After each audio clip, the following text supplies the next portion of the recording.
함께 합독했던 말씀 중심으로 행동하는 믿음, 행동하는 믿음이라는 제목으로 은혜 말씀을 나누겠습니다. 행동하는 지식인, 책임 있는 지식인, 행동하는 그리스도인, 이런 말들 많이 하죠. 이 모든 것은 행동하는 믿음에서 출발합니다. 행동하는 믿음은 어떤 믿음을 말할까요? 이 믿음과 행함의 관계를 말합니다. 믿음과 행함. 지금 2000년 전에 야고보가 초대교회 공동체에 이런 일들이 일어난 거죠. 그러니까 믿습니다라는 파가 있고 행해야 된다는 파가 있습니다.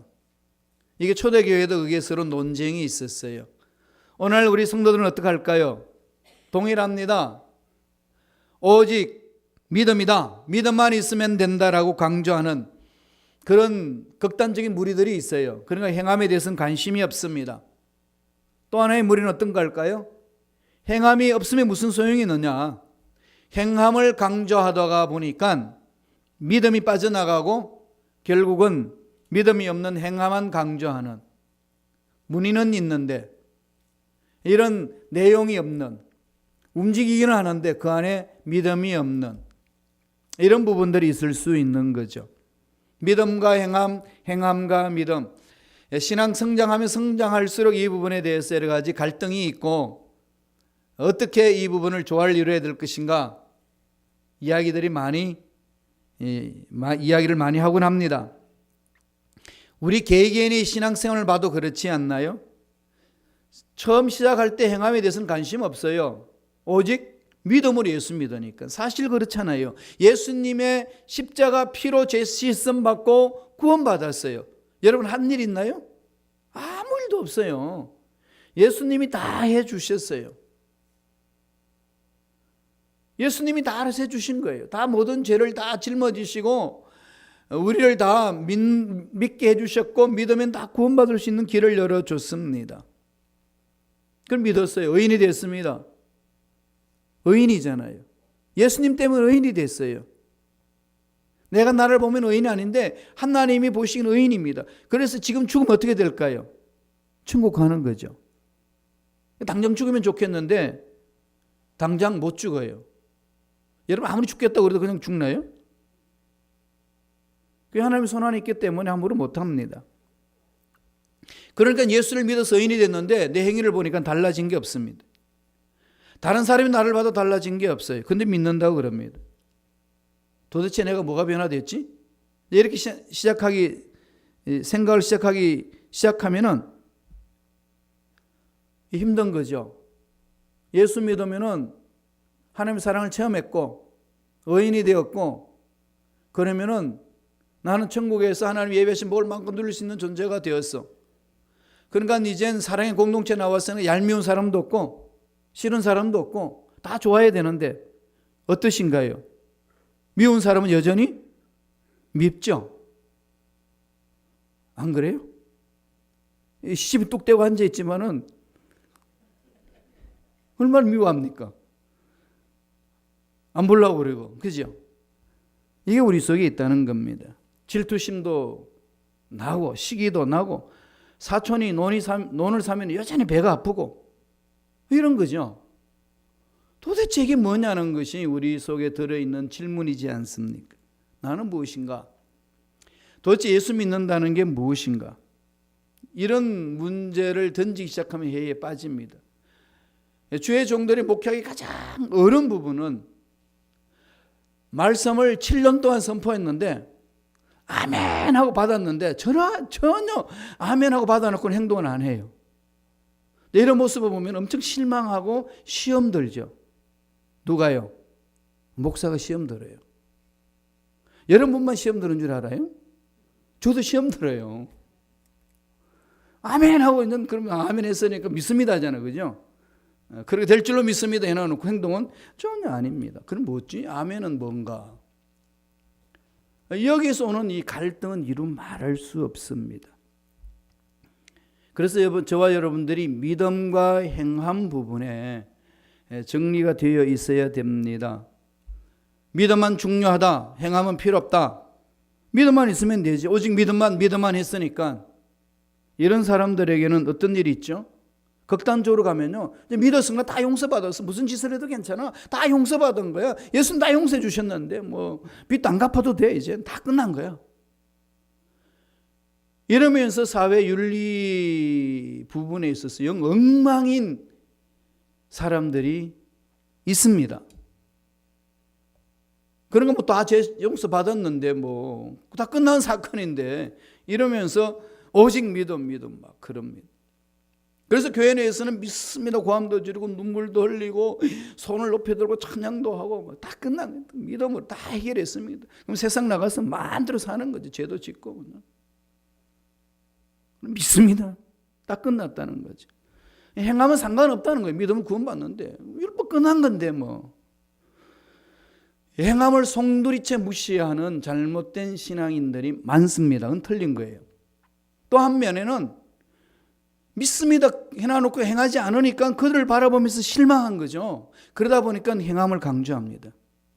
행함이 없으면 저 사람 믿음이 없는 거야. 행함을 안 나타내는데 무슨 믿음이 있어? 좀 믿음 없는 거야. 바로 살아야 되지. 진실하게 살아야 되지. 이렇게 강조하다 보면은요, 공로주의에 빠져버립니다. 인본주의에 빠져버리는 거죠. 그러면서 한다는 소리가 예수 안 믿어도 행하는 데서 잘하는 사람들이 있어. 그 사람들이 더 나아. 이러면서 그렇게 혼란에 빠지기 시작합니다. 예수 믿는 사람들이 믿음으로 시작했다가 행위로 마치는 거죠. 갈라디아 교인들도 그랬어요. 갈라디아 3장 4절에 보면은 3장 3절에 보면은 너희가 이같이 어리석으랴 썩었냐 성령으로 시작하였다가 이제는 육체로 마치겠느냐. 믿음으로 시작했다가 행위 없는 모습을 바라보고 실망한 나머지 행위가 없는 것은 믿음이 없는 거다라고 다 잘라버리는 부분들. 이 부분들 극단으로 갈 때 문제가 있습니다. 그런데 이 두 가지는 다 성경에 있습니다. 그러면은 행함으로 믿음으로 이 관계를 어떻게 이루어야 될까요? 이게 바로 행동하는 믿음을 말합니다. 행동하는 믿음. 어떤 신앙생활하고 오늘 야고보는 가르쳐 주나요? 우리가 여러 가지 이야기할 수 있지만 딱 두 가지만 우리 오늘 이 시간에 말씀을 통해서 은혜를 받고자 합니다. 첫째로 행동하는 믿음이라는 것은요, 말씀에 순종하는 삶을 말합니다. 하나님의 약속의 말씀에 순종하는 거예요. 하나님의 말씀이 내 삶을 이끌어 주시고 나를 살려 주시고 나의 모든 문제에 답을 주시는 말씀이라고 믿기 때문에 그 말씀에 순종합니다. 그것은 말씀을 믿는 자의 삶이고 행동하는 신앙인을 말합니다. 2장 14절 보세요. 야고보서 2장 14절입니다. 2장 14절 다 같이 우리 한 목소리 한번 읽어볼까요?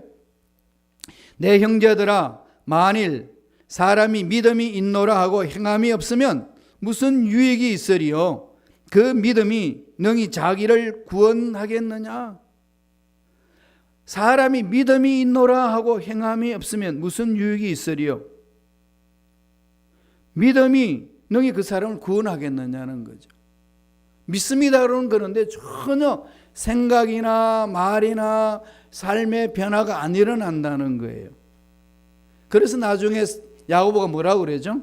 이 행함이 없는, 행동이 없는 믿음은 죽은 것이다 이렇게 결론을 내립니다. 죽은 것이다. 죽은 것은 생명이 없습니다. 생명이 없으니까 힘이 없는 거죠. 거기에는 어떤 열매도 없습니다. 그래서 신앙생활 행함이 없는 믿음은 30년 해도 열매 없습니다. 왜? 죽었기 때문에 생명력이 없거든요. 우리가 구원받기 위해서 한 일 있나요? 하나도 없어요. 다 예수 그리스도 십자가를 믿음으로 구원받았어요. 구원은 하나님의 선물입니다. 믿음으로만 구원받습니다. 오직 의인은 믿음으로 말미암아 산다고 했습니다. 그래서 처음부터 끝까지 믿음으로 살아야 돼요. 이건 양보하면 안 됩니다. 우리는 예수님을 믿음으로 재시선 받고 구원받은 존재입니다. 믿음으로 하나님을 기쁘시게 할 수 있고 믿음으로 하나님을 높일 수 있습니다. 믿음으로 하나님은 살아계심을 믿고 하나님께 나오는 자는 상 주시는 자이심을 믿어야 된다고 했습니다. 그럼 믿는 거예요. 그런데 그렇게 믿어서 다 이뤘다 이렇게 했을 때는 문제가 있다는 거예요. 믿음은 아는 지식으로 끝나는 게 아닙니다. 깨닫는 것으로 끝나는 게 아니라는 겁니다. 야고보서 2장 19절에 뭐라고 그랬나요? 내가 하나님의 한 분이신 줄 아느냐? 잘 아는도다. 잘하는 거야. 그런데 귀신들도 믿고 뜬다. 이거죠. 그러니까 믿음이라는 사실을 안다고 머물러 있는 자는 귀신 수준에 머물고 있다는 거죠. 귀신들도 아는 내용이야. 알고 떨고 있어. 그곳에서는 열매가 없다는 거죠. 삶의 열매가 도저히 나타나지 않습니다. 말씀이 그 사람 마음에 작용되어서 그 사람의 생각이 말씀의 순종함으로 바뀌고 그 사람의 말이 말씀에 의해서 바뀌고 삶이 말씀에 의해서 바뀜으로써 변화가 일어납니다. 그게 바로 행함이 있는 믿음에 말씀이 작동하는 거예요. 믿음이 작동하는 겁니다. 그래서 말씀에 순종하는 거죠. 예를 들자면은 우리가 부모로서 자녀들에게 교훈을 던집니다. 그러면 부모의 말씀을 믿는다 그러면 어떻게 되죠? 예, 그렇게 하겠습니다. 너 일찍 일어나. 그리고 학교 가서 곧장 집으로 와. 그래야 내가 너에게 모든 삶을 책임지고 보살펴준다. 너 나하고 약속해. 알겠습니다. 그 자리에서 알겠습니다 내놔놓고 학교에서 와서 안 옵니다. 딴 데로 새요. 그러면은 여러분 그 자녀가 아버지가 한 엄마가 한 말을 믿습니까? 안 믿죠? 우리 보면은 순종 안 하는 거잖아요. 귀로 듣고 지 마음대로 행동하는 거죠. 이럴 때는 어떻게 하죠? 용돈을 끊는다든지 체벌을 가합니다. 올바로 세우기 위하여. 행함이 있는 믿음, 행동하는 믿음이라는 것은 말씀에 순종해서 출발한다는 거예요. 말씀을 통해서 늘 자기 자신을 돌아봐야 됩니다. 그래야 그게 생명이 있는 믿음, 생명이 있는 믿음에는 하나님이 예비하신 기적을 체험할 수 있다는 거죠.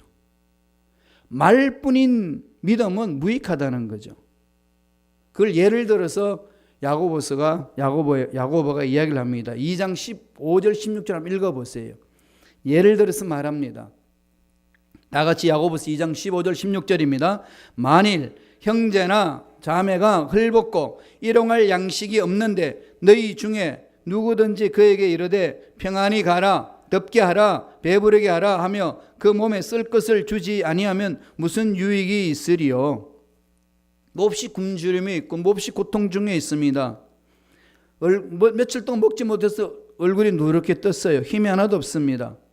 그래서 이런 모습을 본 사람이 마음으로 안타까워서 말했습니다. 야, 그렇게 굶지 말고 고기라도 사서 먹어라. 옷과 이불도 사서 따뜻하게 몸을 돌봐라. 그래야 되는 거야. 그리고 가버린다면은 그 말만 하고 실제적으로 도움을 주지 않는다면은 무슨 소용이 있겠느냐? 삶의 실제에 있어서 그렇다는 얘기입니다. 믿음이 있다고 그렇게 말하면서 구체적인 행동을 하지 않는다면은 이와 같은 거라는 거죠. 야고보가 그렇게 예를 들어서 설명을 해주는 겁니다. 이런 믿음은 죽은 믿음이다. 알맹이가 없는 껍데기일 뿐이다. 다시 말씀드리면 믿는 척할 뿐이지 믿는 건 아니다. 이 얘기입니다. 예수님은 뭐라고 그러셨나요? 겨자씨 하나일 만한 믿음만 있어도 얼마나 겨자씨가 작습니까? 이스라엘에서 성지순례 가서 겨자씨를 가져왔어요. 그래서 겨자씨를 다 구경합니다. 손바닥에 얹어놔 놓고 잘 안 보이니까 흰 종에다 얹어놨습니다. 꼭 점 같아요. 얹어놓고 보니까 이게 나이 드신 권사님 눈에 안 보이니까 거기 어디 있어? 또 보니까 날아가 버렸어요. 그렇게 작은 씨앗이에요. 그런데 그것을 비유를 들어서 이 겨자씨 한 알만한 믿음만 있어도 산을 움직일 수 있노라. 이게 믿음이라는 거죠. 행동하는 믿음이라는 겁니다. 말씀을 믿으면은 말씀이 그대로 될 것을 믿기 때문에 말씀에 순종하는 거죠. 2장 18절 한번 볼까요? 다 같이 우리 한 목소리 천천히 읽겠습니다. 어떤 사람은 말하기를 너는 믿음이 있고 나는 행함이 있으니 행함이 없는 내 믿음을 내게 보이라. 나는 행함으로 내 믿음을 내게 보이리라 하리라. 믿음과 행함은 무슨 얘기죠? 분리할 수 없다는 거죠. 같이 가는 겁니다. 같이 굴러가는 거죠. 동전의 양면입니다. 믿습니다. 그러면은 행함이 드러난다는 거죠. 믿음의 결과로 행해지는 겁니다. 그게 믿음의 본질이에요. 행함이 없는 믿음은 공허합니다. 26절에는 뭐라고 그랬냐면 영혼이 없는 몸이 죽은 것 같이 행함이 없는 믿음은 죽은 것이니라. 믿음이 죽었다는 걸 뭘 말할까요? 껍데기라는 거죠. 생명력이 없다는 거죠. 거기는 믿음이 작동하지 않습니다. 문제 앞에서 떨어버립니다.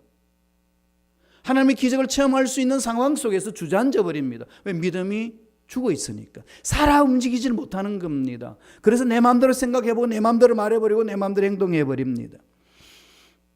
그 속에는 무슨 기적이 임하겠어요? 신앙생활 50년 해도 기적은 없습니다. 그 속에 우리가 변화되지 않는 것은 딱 그 믿음의 문제라는 거죠. 결국은 올바르게 믿는다는 것은 말씀이 어떻게 한다는 거죠? 순종한다. 말씀을 읽었으면 순종하는 거죠. 순종할 수 있는 힘이 없잖아요. 말씀이 힘이게끔 합니다. 말씀을 믿을 때. 히브리서 4장 12절에 뭐라고 그랬나요? 하나님의 말씀은 살아있고 살아있습니다. 그 다음에 활력이 있습니다. 활력이 있다는 건 에너지가 있습니다. 말씀이 연약한 나를 붙들어주고 말씀이 내 신앙생활의 유혹거리들의 앞에서 일어서게 만들어주고 내 마음을 관리할 수 없는 그 상황 속에서 말씀이 나를 관리를 해줍니다. 그게 신앙생활이라는 거예요. 그래야 행함이 있는 믿음 속에 기적을 체험할 수 있다는 겁니다. 말씀에 순종한다는 것. 한번 돌아와 보세요. 여러분 말씀에 얼마나 순종하며 사시는지. 그러면서 순종하지 않으면서 믿는다고 말할 수 있나요? 예수님을 믿으면은 행함이 있는 믿음은 믿었기 때문에 믿음의 결과로 손이 따라가는 겁니다. 그렇게 행하는 거죠. 아프리카 선교사로 갔던 리빙스톤 선교사님이 있는데 그분이 하나님의 소명을 받고 간절히 기도하면서 어릴 때부터 헌신을 했어요. 그럼 뭐 한 줄 압니까? 선교사로 가야 된다니까 그 지역의 모든 언어를 연구하기 시작하고 그 지역에 있는 문화를 연구하기 시작했습니다. 그 선교사로 부르심을 받았다는 확신이 있고 믿음이 있으니까 그 다음에 다른 우리가 몇 프로 정도 활용할까요? 천재가 5% 활용한대요. 그러니까 우리는 몇 프로 할까요? 3%. 이 속에 머물러 있다 보니까 이 말씀이 마음에 와닿지가 않는 거죠. 원수의 모든 능력을 제어할 권능을 주었으니 누구에게? 믿는 자에게. 믿는 자와 여러분에게 주셨다는 겁니다. 이런 능력을 믿고 체험하고 달려가는 자, 나이를 초월할 수 있고 환경을 초월할 수 있고 문제를 초월해서 도전해 나갈 수가 있습니다. 그게 믿음 생활이에요. 흑암의 세력들이 얼마나 우리들을 이렇게 그냥 깍 상자 속에 집어넣는지 문제만 바라보면 뜹니다. 주님은 날마다 우리에게 모든 능력을 제한할 수 있는 능력을 줬다고 했는데 그냥 소의 경일케 해요. 한 길로 더 한 길로 흘러버립니다. 일어서야 돼요. 하나님이 주신 능력 마음껏 체험하시고 누리고 나누는 저와 여러분 되시길 간절히 축원합니다. 마지막 세 번째로 정말로 우리가 기뻐해야 될 내용에 대해서 주님이 말씀합니다. 뭘까요? 하늘에 기록된 이름 때문에. 우리 인생의 기쁨을 누릴 수 있는 가장 중요한 근거는 예수님이 나의 구세주라는 사실. 그분은 어제나 오늘은 영원토록 동일하다는 사실. 그 내 인생의 기쁨의 근거가 된다면 어떤 환경을 만나든 어떤 상황에 있든 우리는 기뻐할 수가 있습니다. 그게 성도의 기쁨이에요. 그래서 성도는요 늘 싱글벙글이에요. 그게 성도입니다. 하나님이 주신 능력을 자꾸 잃어버리고 망각하고 문제에 끌려다니고 바쁜 분주한 시간에 끌려다니고 사람 말에 이리 흔들리고 저리 흔들리다 보니까 내 마음의 기쁨을 다 잃어버리는 거죠. 도난 당합니다. 도둑질 다 당하는 거죠. 잃지 마세요. 집중하셔야 됩니다. 주님이 말씀해 주셨어요. 누가복음 10장 20절 보세요. 다 같이 우리 한 목소리 천천히 읽겠습니다. 그러나 귀신들이 너희에게 항복하는 것으로 기뻐하지 말고 너희 이름이 하늘에 기록된 것으로 기뻐하라 하시니라. 귀신이 쫓겨나고 병이 치유되고 문제 해결되고 앞날이 열려지는 거 바라볼 때 기뻐하지 않을 수가 없다는 거죠. 우리의 기쁨이 있습니다. 돈 많이 벌고 호주머니 돈이 많이 들어있으면 슬퍼요? 그게 무슨 말인지 모르시죠? 얼마나 기쁜지 몰라요. 기쁘잖아요. 그런데 모든 기쁨을 눈에 보이는 현상에만 집중하면요, 그건 간헐적으로 일어나는 것이 항상 있지 않습니다. 우리의 이쁘고 우리의 멋지고 우리의 아름다운 이 모습이 영원토록 동일하던가요? 우리 권사님 다 그러시잖아요. 나도 그 예쁜 시절이 있었다오. 그렇죠. 다 지나가죠. 네, 다 지나갑니다. 옛날에 집안에 금송아지가 많았는데 지금 없어요. 바뀐다는 거죠. 제가 미국에 오기 전에는 미국 경제가 너무 좋았대요. 난 그게 뭔지 무슨 말인지 몰라요. 체험 안 해봤으니까. 전 뭘 체험하고 있죠? 어려운 미국 경제만 체험하고 있어요. 무슨 얘기일까요? 미국이 이렇게 경제가 어려워진다는 건 상상을 못했는데 어려워졌어요. 바뀝니다. 그러면은 여러분의 행복과 여러분의 기쁨의 근거를 어디다 뿌리를 내리고 있습니까? 내가 잘 나가는 그때만 생각하면 거기에 행복이 있고 거기에 기쁨이 있고 거기에 만족이 있다라고만 내린다면 우리 인생 기뻐할 수 없어요. 고난의 연속이고 고난 속에서 절대적으로 말씀 순종하지 못합니다. 그런데 어떻게 그렇게 할 수 있을까요? 차디찬 로마 감옥에서 빌립보 교인들에게 기뻐하라고 말할 수 있는 사도 바울의 마음이 뭐가 있었기에, 도대체 거기는 뭐가 있었기에 그렇게 차디찬 감옥에서 편안하게 생활하는 빌립보 교인들에게 기뻐하라, 내가 다시 말로는 기뻐하라고 외칠 수가 있었겠습니까? 하나님을 만나지 않으면 이 말이 무슨 말인지 이해하지 못합니다. 그래서 신앙생활은 뭘까요? 하나님의 사랑을 체험하는 것이고 하나님을 만나는 겁니다. 그래서 주님이 말씀하는 거죠. 눈에 보이는 현상에 기뻐하지 말고 영원토록 하나님과 함께 할 수 있다는 그 사실을 기뻐하라. 너의 이름이 생명책에 기록되는 사실에 기뻐해라. 감격해라. 그 말씀을 우리에게 전해오고 있습니다. 사역에 기쁜 것, 좋은 일들이 일어난 것들, 이 일도 하고 저 일도 하고 많은 일을 했을 때 일하는 것에 기쁨이 있잖아요. 열매 보면 기쁩니다. 일의 즐거움이란 게 있어요. 그런데 그게 늘 할 수 있나요? 힘 빠지고 상황이 안 좋고 바쁘고 그럼 못해요. 그럼 기쁨 다 도망가나요? 그건 신앙생활 하는 거 아닙니다. 그건 정신 차려야 돼요. 오늘 주님이 하신 말씀 마음판에 새기세요. 환경이 아닙니다. 나이가 적다 나이가 어리다 문제 아니에요. 많이 배웠다 못 배웠다 아닙니다. 많이 가졌다 못 가졌다 아닙니다. 제가 말씀드리는데요, 대부분 사람 신앙생활 하다 보면은요, 경제생활이 좋아가지고 풍성하게 그냥 사업도 잘 되고 직장생활도 좋아가지고 돈이 이렇게 집안에도 쌓이고 해서 교회에서 헌금도 많이 하면 괜히 어깨에 힘주고, 생활이 쪼들려가지고 하나님 헌금을 못하면 주눅 들고. 이게 신앙생활인가요? 아닙니다. 여러분의 헌금 생활에 자유를 주려고 말씀드리는 게 아니고 마음을 어디에 둬야 되는지를 집중하세요. 하나님 그 마음을 보십니다. 그게 우리 신앙의 뿌리를 내려야만이 온전히 하나님을 기쁘시게 하는 하나님께 쓰임받는 일꾼이 될 수가 있습니다. 이런 것을 터득한 사람, 이런 것을 체험한 사도 바울은 차디찬 로마 감옥에 있어도 하나님 한 분으로 만족합니다. 감격하잖아요.